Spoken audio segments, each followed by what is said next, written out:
Hello my dear students, कैसे हो आप लोग। Welcome to our YouTube channel Aspire academy.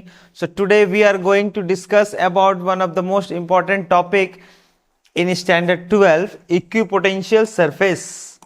क्या हम लोग डिस्कस करने जा रहे हैं आज?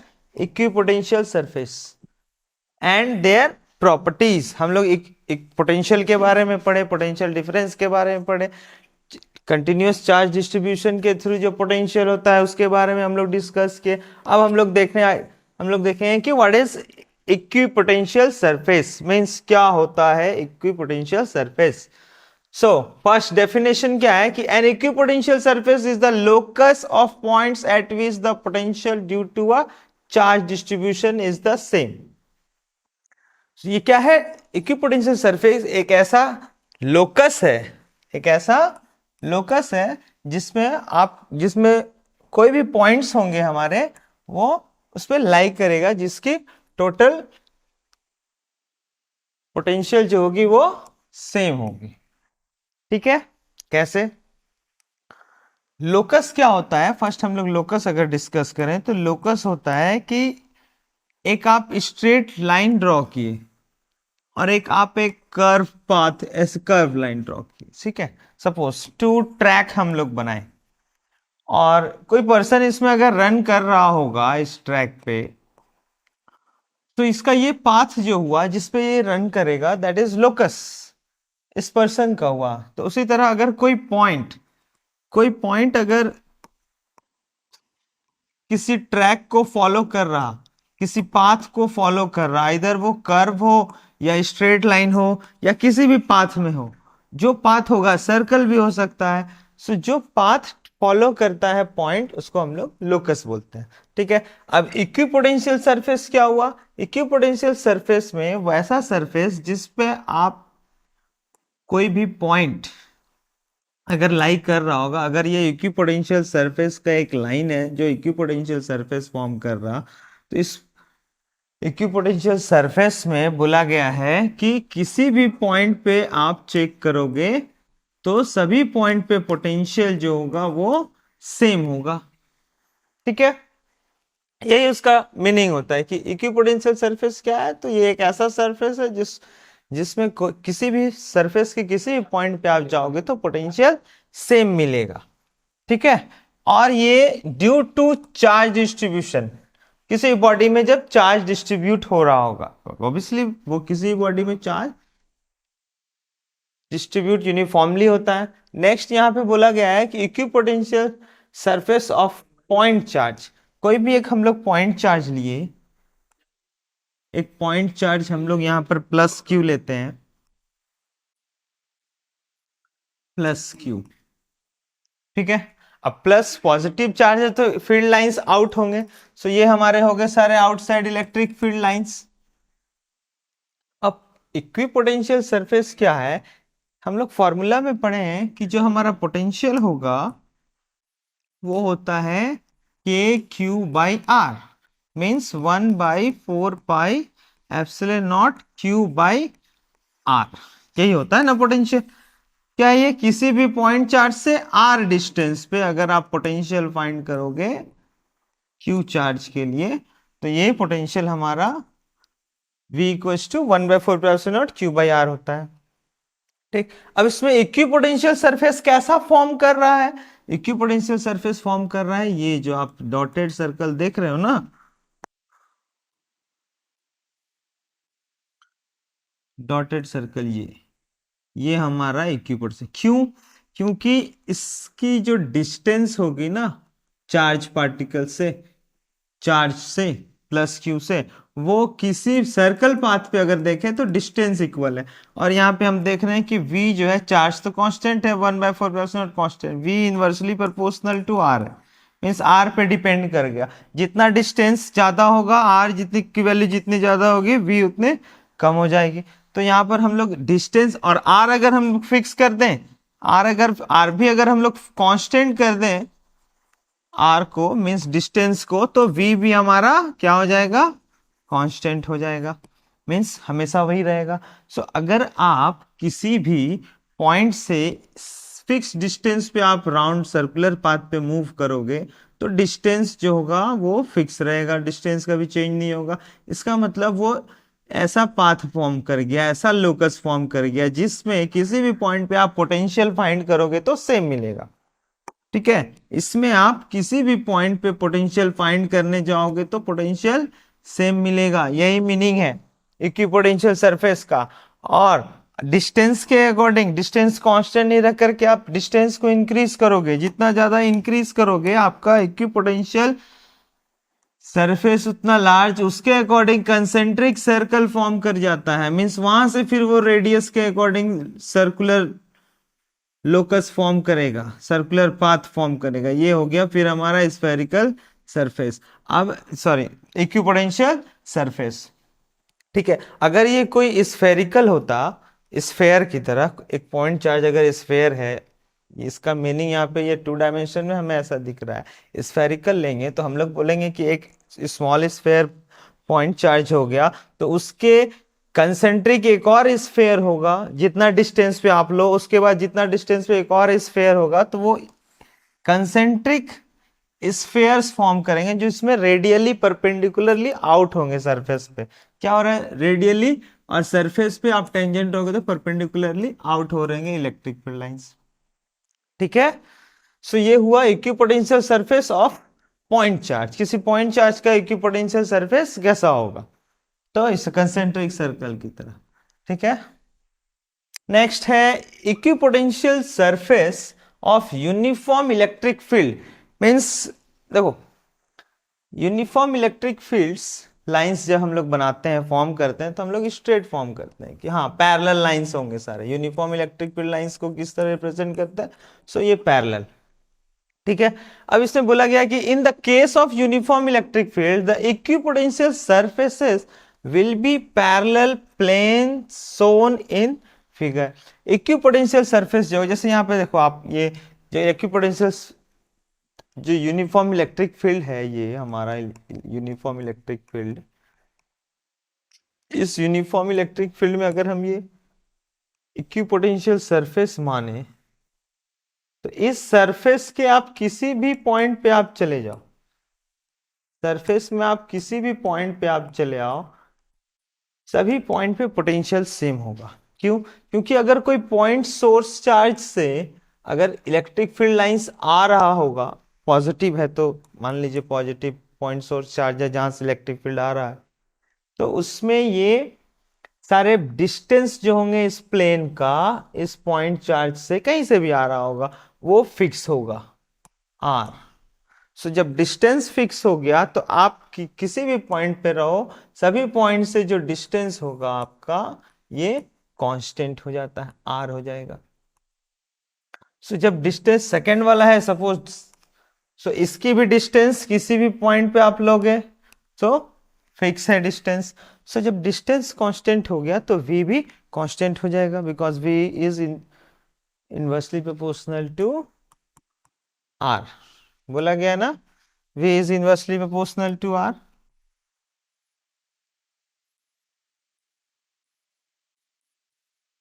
ठीक है, so equipotential surface of uniform electric field की बात करेंगे तो हम लोग इस तरह से प्लेन शीट की तरह एक सरफेस फॉर्म करेंगे।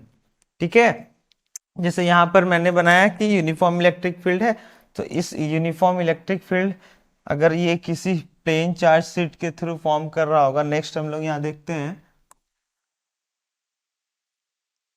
Surface of a charge conductor whatever be it shape in an equipotential surface. एक सेकेंड पहले हम लोग यहां देख लेते हैं क्या है। मान लो यहां पर हमारे पास एक प्लेन चार्ज शीट है, पॉजिटिवली चार्ज।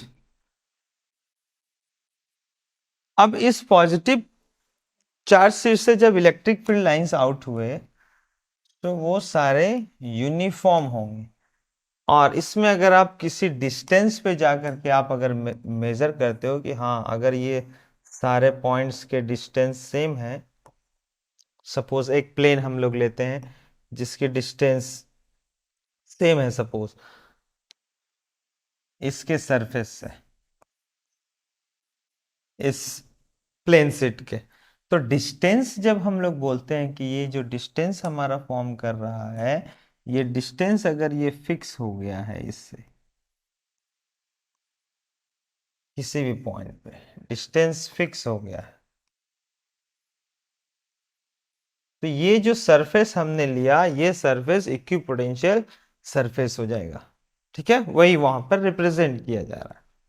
ठीक, तो बोला गया इन the case of uniform electric field the equipotential surface will be parallel. अब सेम डिस्टेंस पे एक और इक्विपोटेंशियल सरफेस लेंगे अगर हम लोग, तो वो इसके पैरेलल हो जाएगा। यहां पर अगर हम लोग सेम लेते हैं, सेम पैरेलल हो जाएंगे ये दोनों। तो वही बोला गया है कि सारे equipotential surface will be parallel planes shown in figure. These planes are perpendicular to the direction of lines of force. Means जिस डायरेक्शन में इलेक्ट्रिक फील्ड लाइंस है उस पे परपेंडिकुलर है ये सारे सरफेस। ठीक है, चलिए नेक्स्ट यहां पर बोला गया है, नेक्स्ट बोला जा रहा है कि the surface of charge conductor what ever be it's safe is an equipotential surface. अगर कोई ऐसा अनइवन सरफेस है मान लीजिए और चार्ज इसमें डिस्ट्रीब्यूट हुआ, चार्ज कंडक्टर है, तो क्या इसका भी इक्विपोटेंशियल सरफेस होगा? तो अगर हम इस बॉडी के सरफेस पे अगर बात करें, किसी 2 पॉइंट्स पे ले लेते हैं, एक पॉइंट ए हो गया और एक पॉइंट बी हो गया सपोज। ठीक है, अगर हमारे पास वैसा बॉडी है जिसपे चार्ज डिस्ट्रीब्यूट किया गया है बट यूनिफॉर्मली चार्ज डिस्ट्रीब्यूट अगर नहीं हुआ, सपोज चार्ज यूनिफॉर्मली डिस्ट्रीब्यूट नहीं होता है, या फिर हम लोग बोलेंगे कि पोटेंशियल, अगर यहाँ पर चार्ज इक्वल डिस्ट्रीब्यूट नहीं हुआ तो पोटेंशियल भी दोनों पॉइंट पे अलग अलग हो गया, मान लीजिए VA और VB। अगर किसी भी सरफेस पे चार्ज का बॉडी के सरफेस से पोटेंशियल में जब डिफरेंस हो जाएगा, तो आपने पढ़ा है कि पोटेंशियल क्या काम करता है, पोटेंशियल चार्ज को फ्लो कराने का काम करता है, फ्लो ऑफ चार्ज, कॉस्ट बोल सकते हैं, cause to flow of charge. Electric potential क्या करता है, फ्लो ऑफ चार्ज, चार्ज को फ्लो कराने का एक कॉज बनता है। ठीक है, तो कब होता है ये ऐसा, ऐसा तब होगा जब पोटेंशियल डिफरेंस हमारा नॉट इक्वल टू जीरो हो जाए। पोटेंशियल डिफरेंस जब जीरो नहीं होगा तो हम लोग बोलेंगे कि चार्ज जो है वो फ्लो करने लगा। तो क्या होगा, कंडक्टर में हमारा चार्ज फ्लो करने लगेगा। तो इसीलिए बोला गया है कि जब किसी भी बॉडी के शेप में अगर इक्विपोटेंशियल सरफेस पॉसिबल है, तो वो तब पॉसिबल है जब उस बॉडी में चार्ज इक्वली डिस्ट्रीब्यूट हो, यूनिफॉर्मली डिस्ट्रीब्यूट हो, तब हम लोग बोलेंगे कि ये पॉसिबल होता है कि चार्ज का डिस्ट्रीब्यूशन। सो इस केस में आपका,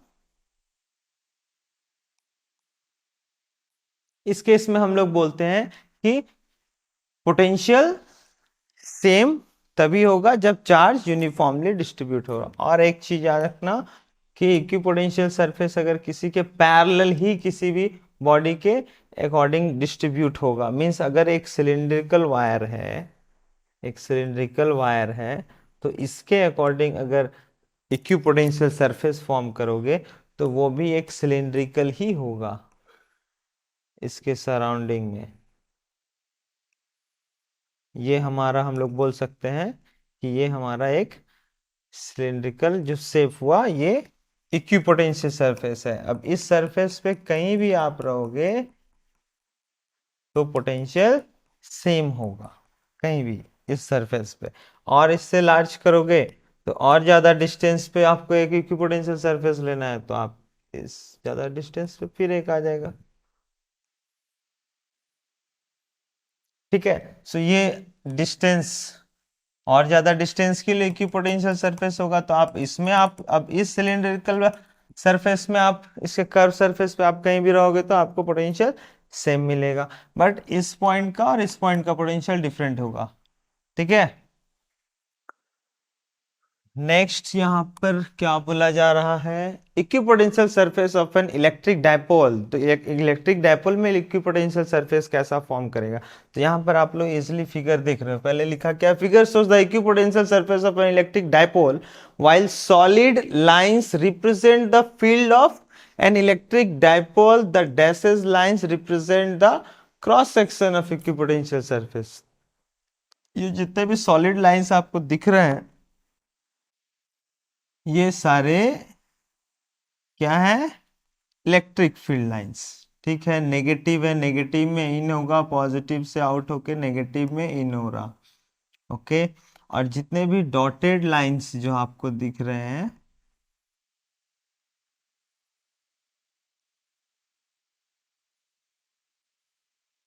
ये है हमारा,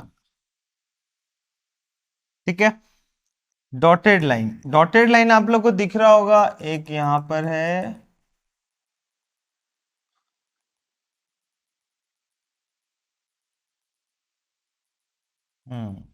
ये नेगेटिव पार्ट के लिए हो गया और ये पॉजिटिव पार्ट वाला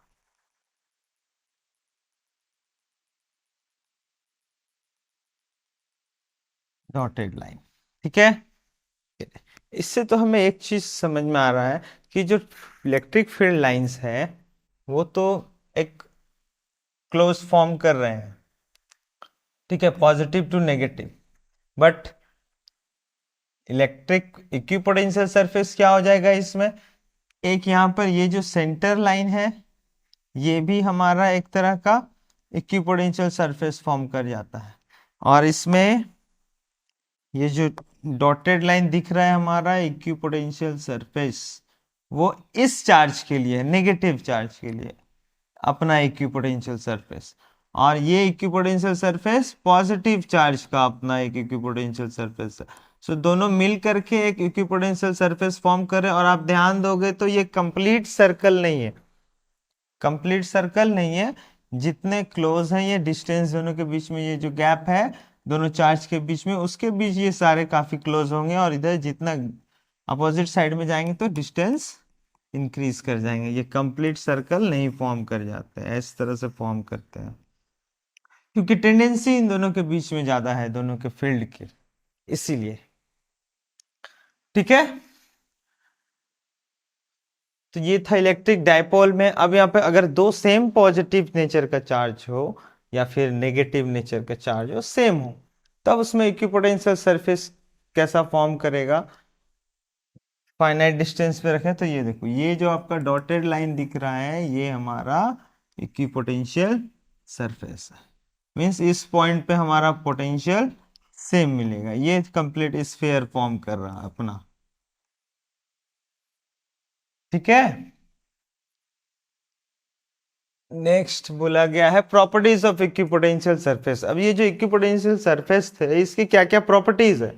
सो पहला बोला गया है कि no work is done in moving a charge on an equipotential surface. Obviously अगर हम बात करें कि कोई हमारे पास एक चार्ज शीट है, यूनिफॉर्म इलेक्ट्रिक फील्ड फॉर्म कर रहा है, और इक्विपोटेंशियल सरफेस है एक, ठीक है, जिसकी एक यूनिफॉर्म फील्ड के थ्रू एक इक्विपोटेंशियल सरफेस है जिसमें हमारा दो पॉइंट है V1 V2, पॉइंट 1 और 2, ए और बी ले लेते हैं, चलो ठीक है। अब दोनों पॉइंट पे पोटेंशियल V1 और V2 है। अगर ये इक्विपोटेंशियल सरफेस है तो हम लोग बोलेंगे कि V1 is equal to V2, ठीक है। और पोटेंशियल क्या होता है, पोटेंशियल होता है वर्क डन बाय चार्ज। तो अगर हमारा ए पॉइंट से बी पॉइंट आने में V A minus V B is equal to W by q, q naught, एक टेस्ट चार्ज ले लेते हैं क्यू नॉट, क्यू नॉट को हम लोग ए पॉइंट से बी पॉइंट तक लेके गए सपोज।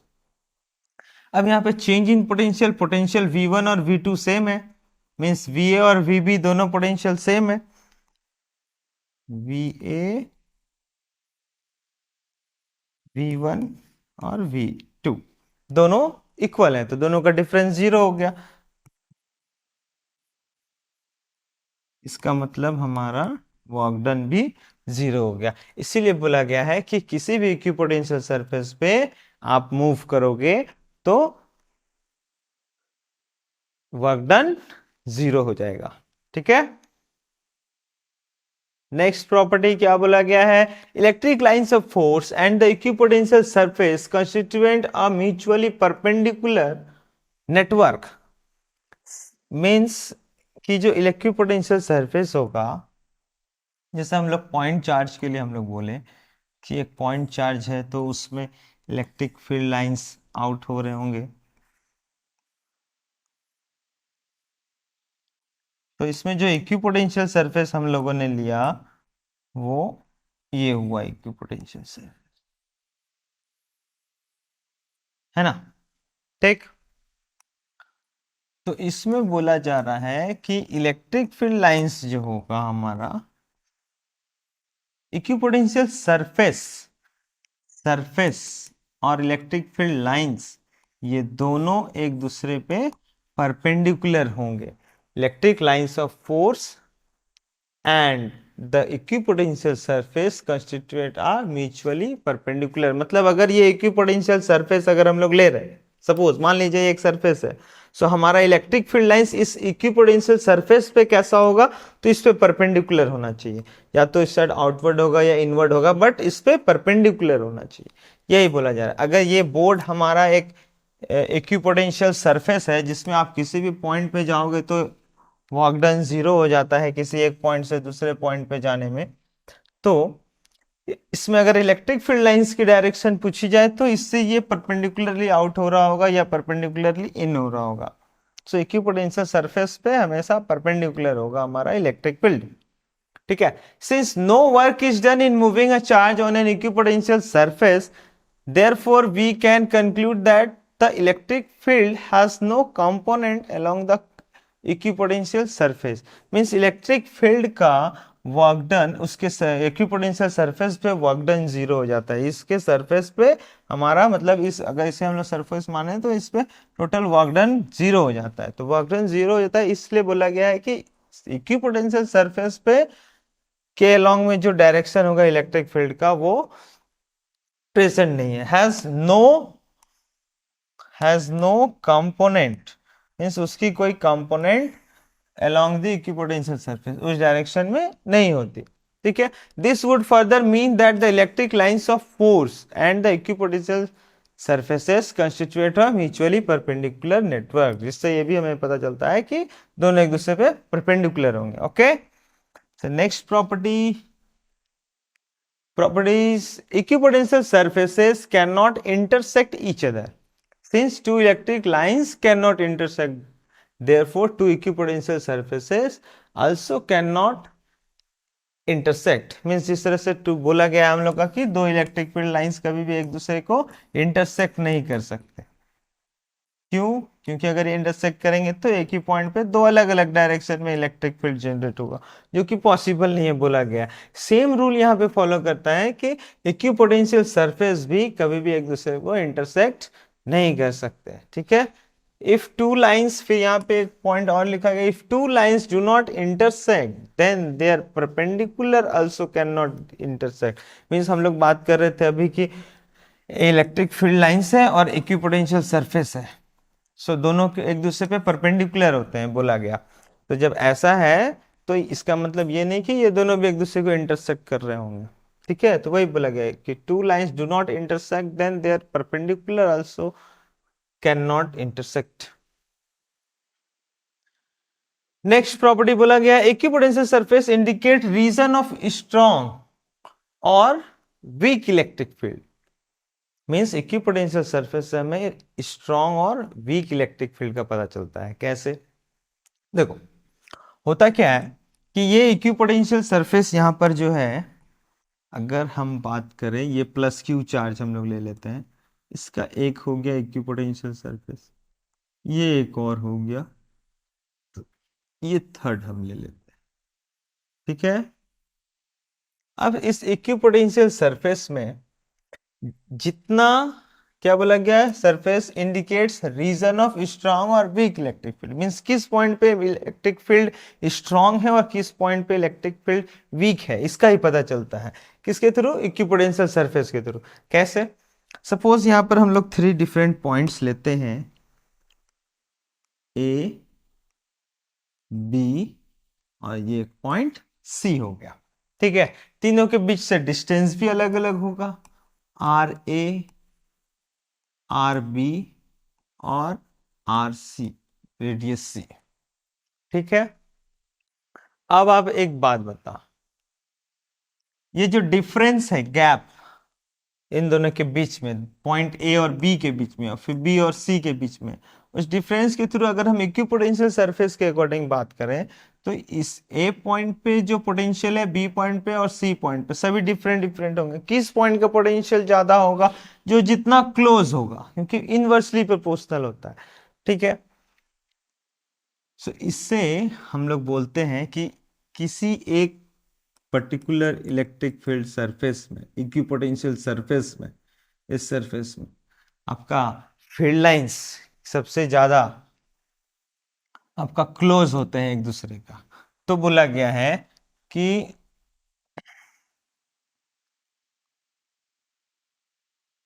जो इंटेंसिटी होती है इलेक्ट्रिक फील्ड की, इंटेंसिटी जो होती है वो होती है कि इनके बीच का जो पोटेंशियल का डिफरेंस है, चेंज इन पोटेंशियल बाय दोनों के बीच में जो डिस्टेंस, डी आर ले लेते हैं, दोनों के बीच में जो डिस्टेंस का जो गैप है, ये जो गैप हम लोग बोलेंगे इनके बीच में, डी आर, इस पे डिपेंड करता है। और ये पोटेंशियल बोला गया है कि जितना आप दूर जाओगे डिक्रीज करता है, मीन्स डिस्टेंस के अकॉर्डिंग जितना डिस्टेंस ज्यादा होगा पोटेंशियल उतना डिक्रीज करेगा, इलेक्ट्रिक फील्ड भी डिक्रीज, इंटेंसिटी डिक्रीज करती है। इसीलिए हम लोग यहाँ पे नेगेटिव ले लेते हैं, माइनस डी आर। सो इससे एक रिलेशन भी हम लोग फाइंड आउट करते हैं कि E is equal to minus d V by d r, potential per unit length, जिसको हम लोग पोटेंशियल ग्रेडियंट भी बोलते हैं, पोटेंशियल ग्रेडियंट। ठीक है, हम लोग आगे एक टॉपिक में डिस्कस करेंगे, एक लेक्चर में, relation between E and V, means electric field intensity और इलेक्ट्रिक पोटेंशियल दोनों के बीच में एक रिलेशन हम लोग डिस्कस करेंगे। ठीक है, फिलहाल यहाँ पे बोला गया है कि जो पोटेंशियल डिफरेंस होता है इनके बीच में, पोटेंशियल एट ए और पोटेंशियल एट बी और पोटेंशियल एट सी, उसके अकॉर्डिंग हम लोग यहां पर बोलते हैं कि वी ए जो इलेक्ट्रिक फील्ड होगी वो पोटेंशियल में difference, means V A minus V B by change in length R A minus R B. अब ये नेगेटिव होगा तो हम लोग यहाँ पर V A minus V B by R B minus R A करेंगे तो ये माइनस आ जाएगा इलेक्ट्रिक फील्ड इंटेंसिटी के लिए। तो अगर ये डिफरेंस हमारा जितना कम होगा, डी आर डिफरेंस जितना कम होगा, हम लोग बोलेंगे इलेक्ट्रिक फील्ड इंटेंसिटी उतनी हाई होगी। ठीक है, सो अगर ये सी से ए पॉइंट तक का अगर हम पोटेंशियल डिफरेंस देखें, इलेक्ट्रिक फील्ड इंटेंसिटी देखें, कंपेयर करते हैं हम लोग सी और ए पॉइंट से, तो ऑब्वियसली सी पॉइंट पे इलेक्ट्रिक फील्ड इंटेंसिटी कम हो जाएगी। ठीक है, क्योंकि डिस्टेंस का गैप बहुत ज्यादा हो जाता है, चेंज इन लेंथ बहुत ज्यादा हो जाता है, तो हम लोग बोलते हैं कि इलेक्ट्रिक फील्ड इंटेंसिटी ऑब्वियसली वहां पर कम होगी। तो जिससे हमें यह पता चलता है कि इक्विपोटेंशियल सरफेस से हमें इलेक्ट्रिक फील्ड की स्ट्रेंथ, किस पॉइंट पे इलेक्ट्रिक फील्ड, किस सरफेस पे इलेक्ट्रिक फील्ड ज्यादा है और किस सरफेस पे इलेक्ट्रिक फील्ड कम है, स्ट्रॉन्ग और वीक का पता चलता है। ठीक है, सो ये सारे प्रॉपर्टीज थे। अब इंपॉर्टेंस क्या है इक्विपोटेंशियल सरफेस का? इंपॉर्टेंस क्या है? इंपॉर्टेंस में बोला गया है कि the equipotential surface are close together in strong electric field, just अभी हम लोग डिस्कस किए, but they are spaced apart in weak electric field. So जितना स्पेस मीन्स उन लाइंस के बीच में गैप ज्यादा होगा, इलेक्ट्रिक फील्ड उतनी वीक होगी। सो equipotensial surface give a visual picture of the electric field just like the electric lines of force। जैसा कि हम लोग इलेक्ट्रिक लाइंस ऑफ फोर्स का विजुअल एक पिक्चर फॉर्म करते हैं, सेम टू सेम बोला गया है कि इक्विपोटेंशियल सरफेस भी हमें विजुअल पिक्चर देता है electric field lines, electric field की स्ट्रेंथ का, किस पॉइंट पे ज्यादा है और किस पार्ट पे कम है। ठीक है, चलिए तो कुछ क्वेश्चंस हम लोग सॉल्व कर लेते हैं। फर्स्ट यहाँ पे बोला गया है कि so some equipotential surfaces, what can you say about the magnitude and direction of the electric field? यहाँ पे आपका ग्राफ दिया हुआ है, एक्स एक्सिस में हमारा, एक्स इन सेंटीमीटर में हमारा डिस्टेंस है 10 सेंटीमीटर, 20 सेंटीमीटर, 30, 40, 50 सेंटीमीटर, और इक्विपोटेंशियल सरफेस यहाँ पे फॉर्म किया गया है 10 वोल्ट, 20 वोल्ट, सभी का पोटेंशियल भी गिवन है वोल्ट में।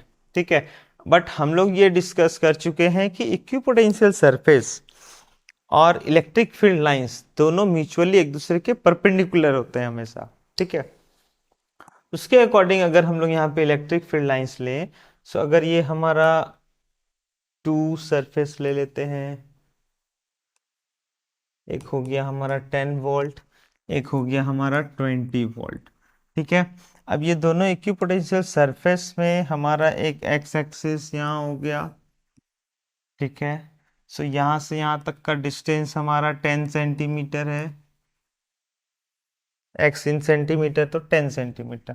सपोज एक एग्जांपल हम लोग, अब ये इक्विपोटेंशियल सरफेस पे परपेंडिकुलर होना चाहिए, तो कौन, electric field, electric field lines अगर इस पॉइंट पे अगर आप परपेंडिकुलर लेते हो,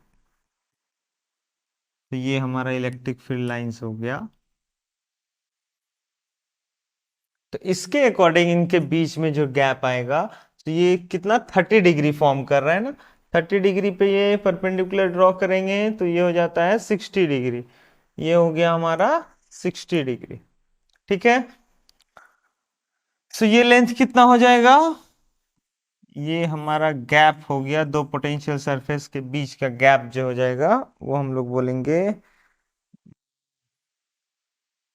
बेस।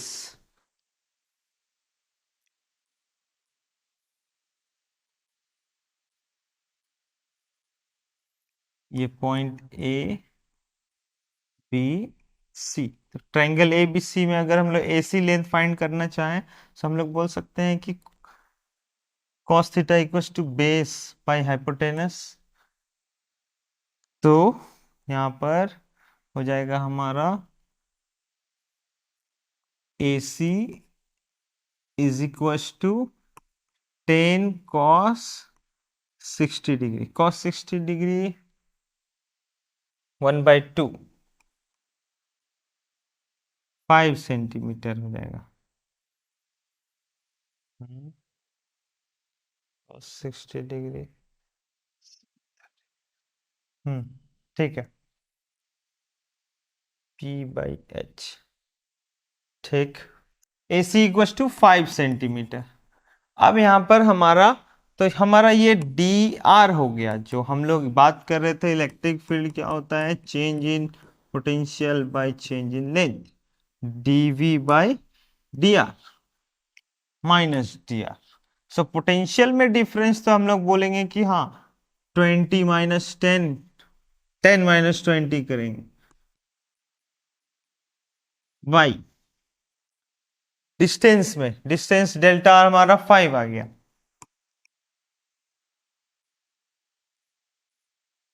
माइनस फॉर्मूला का हम लोग पुट कर देते हैं। सो ये हो गया हमारा 10 30 -10/2, 2, एक सेकेंड, सेंटीमीटर में है ना, इसको मीटर में कन्वर्ट करने के लिए इंटू बाई यहाँ पर 100 हो जाएगा। ठीक है, देखो हुआ क्या, minus change in potential, change in potential में 10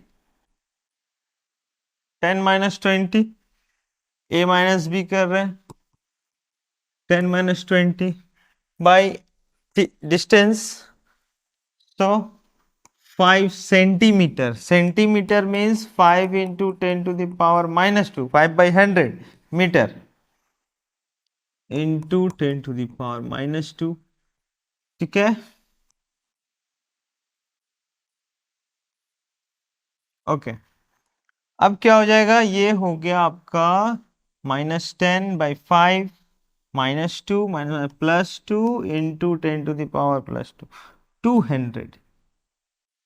ये हो जाएगा आपका 200 वोल्ट/मीटर। ठीक है, या फिर न्यूटन पर कूलम भी आप बोल सकते हो, इलेक्ट्रिक फील्ड के according force per unit charge. ये हुआ हमारा इलेक्ट्रिक फील्ड। और इससे पूछा क्या गया है, डायरेक्शन। तो डायरेक्शन किधर होगा हमारा, 60 डिग्री इधर जाएगा हमारा electric field along x axis किधर होगा। अच्छा, दूसरी बात, यहाँ एक चीज और ध्यान दो, इलेक्ट्रिक पोटेंशियल यहाँ 50 वोल्ट है, यहाँ 10 वोल्ट है। इस इट मीन्स कि इलेक्ट्रिक फील्ड लाइंस किसी भी सोर्स से अगर आ रहा होगा, सो जितना क्लोज होता है उतना इलेक्ट्रिक पोटेंशियल उतना ज्यादा होगा। सो ऑब्वियसली जिधर ज्यादा है उधर से इलेक्ट्रिक फील्ड लाइंस आ रही है, मीन्स हमारा इलेक्ट्रिक फील्ड इधर से आ रहा, सोर्स हमारा इस डायरेक्शन में है, सोर्स इधर है, तब यहाँ पर हमारा 50 पोटेंशियल है। डिस्टेंस जितना ज्यादा हो गया पोटेंशियल हमारा कम हो गया, 10 वोल्ट हो गया। ठीक है, सो हमारा इलेक्ट्रिक फील्ड इस डायरेक्शन में है अलोंग, ये एंगल आपका फॉर्म कर गया 30 डिग्री, और ये हो गया 90, 60, 180 -90, 90 हो गया। तो हम लोग इसके एक्स एक्सिस के अलोंग में अगर एंगल की बात करें, along x axis, x axis के अलोंग में एंगल बात करें तो ये हो जाता है 90 + 30, 120 डिग्री। ठीक है, सो हम लोग एंगल के अकॉर्डिंग डायरेक्शन बात करेंगे तो ई कॉस 120 डिग्री हम लोग बोल सकते हैं अलोंग एक्स एक्सिस। ठीक है, नेक्स्ट यहां पर an infinite thin plane sheet of charge density infinite plane sheet है, पहले ही हमारे माइंड में ये आ जाना चाहिए। चार्ज डेंसिटी, जिसकी चार्ज डेंसिटी है surface charge density 10⁻⁻8 coulomb per metre square is held in air. How far apart are two equipotential surface whose potential differ by 5 volt. Means देखो, अब ये यूनिफॉर्म चार्ज शीट है तो इसमें से uniform electric field lines निकल रहे होंगे। अब इसमें बोला गया है कि हम ऐसा इलेक्ट्रिक पोटेंशियल सरफेस को कितने डिस्टेंस पर रखें कि इसके बीच में ये जो गैप आएगा, तो पोटेंशियल का, जो इनके बीच का पोटेंशियल डिफरेंस होगा वो हमारा 5 वोल्ट होना चाहिए। ठीक है, अब इलेक्ट्रिक फील्ड क्या होता है, σ/2ε0। जहां पे क्लियर ये पता है, हम लोग पहले भी डिस्कस कर चुके हैं इससे पहले लेक्चर में, कि इलेक्ट्रिक फील्ड किसी भी चार्ज शीट का डिस्टेंस पे डिपेंड नहीं करता, independent independent on distance, distance पे डिपेंड नहीं कर जाता है, नहीं करता है। ठीक है, क्योंकि σ/2ε0 है। अब यहाँ पर इलेक्ट्रिक फील्ड और पोटेंशियल हम लोग को गैप पूछा गया है। ठीक है, फिर भी इनके बीच में जो गैप है वो dV/dr करने से हमारा हो सकता है। तो हम लोग बोलते हैं electric field σ/2ε0 is equal to minus delta V, potential का डिफरेंस कितना होना चाहिए, 5 volt by delta R means distance. ठीक है, R is equal to -5 volt into 2 into epsilon nought by sigma. अब वैल्यू पुट करोगे, 5 2 10 कर देते हैं डायरेक्ट इसे,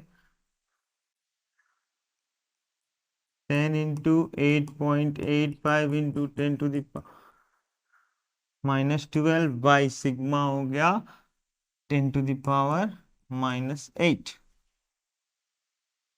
ठीक है, सॉल्व करें, ये हो जाएगा 8.85 इंटू 10⁻⁻⁻4 -3